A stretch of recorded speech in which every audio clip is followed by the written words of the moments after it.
Uy buddy, nagtatanong isang classmate natin dito. Ano daw pinagkaiba ng BJMP, Bureau of Correction at Provincial Jails? Tara, pag-usapan natin. Let's go!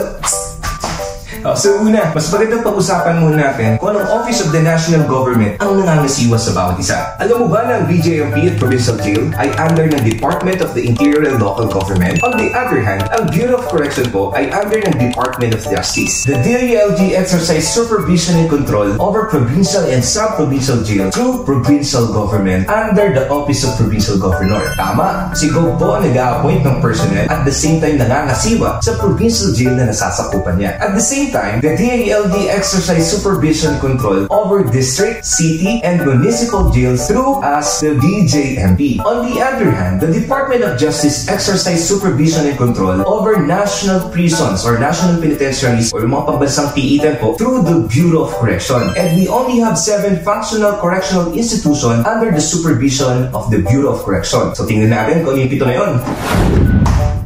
The New Bilibid Prison dito sa Muntinlupa. The Correctional Institution for Women dito sa Mandaluyong City. The Iwahig Prison and Penal Farm dito sa Palawan. The Davao Prison and Penal Farm dito sa Davao. The San Ramon Prison and Penal Farm dito sa Zamboanga. The Sablayan Prison dito sa Occidental Mindoro. And of course, the Leyte Regional Prison dito sa Leyte. At yan lamang po ang 7 correctional institution under the supervision and control of the Bureau of Corrections. At ngayon, pag-usapan naman natin ano bang mga PDL ang nasa pangangalaga ng bawat isa. Pero siguro mas nainam na tingnan muna natin pinagkakaiba ng jail at ng prison. When we talk about jail, it houses those PDL who are serving a short term of imprisonment. And when we talk about prison, it houses those PDL who are serving a long term of imprisonment. Siguro dun pa lang nakita na natin ang pinagkaiba. Pagsamahin natin ang provincial jails at BJMP, yan po ay mga jails. And sa Bureau of Corrections naman po, yan po ay mga prisons. Those jails under the BJMP and provincial jails po houses those PDL. It's either under investigation, undergoing trial or awaiting for final judgment, or serving a sentence of 3 years and below. And when we talk about those PDL under the Bureau of Correction po are those who are sentenced na sentensahan na convicted na, who are serving a minimum imprisonment of 3 years and 1 day and above. So ibig sabihin po yung mga PDLs under the BJMP and provincial jails ay parehas lang. Tama po, it will depends on the court po at the same time kung papayagan na mamili ang PDL kung saan siya ikukumit. At sa kasalukuyan, isinusulong po ang Senate Bill 2352 or the Jail Integration Act na naglalayong mailipat ang pangangasiwa ng provincial and sub-provincial jail sa BJMP. At sana po balang araw may sakatuparan yun. O buddy, so paano? Susunod ulit. Ingat!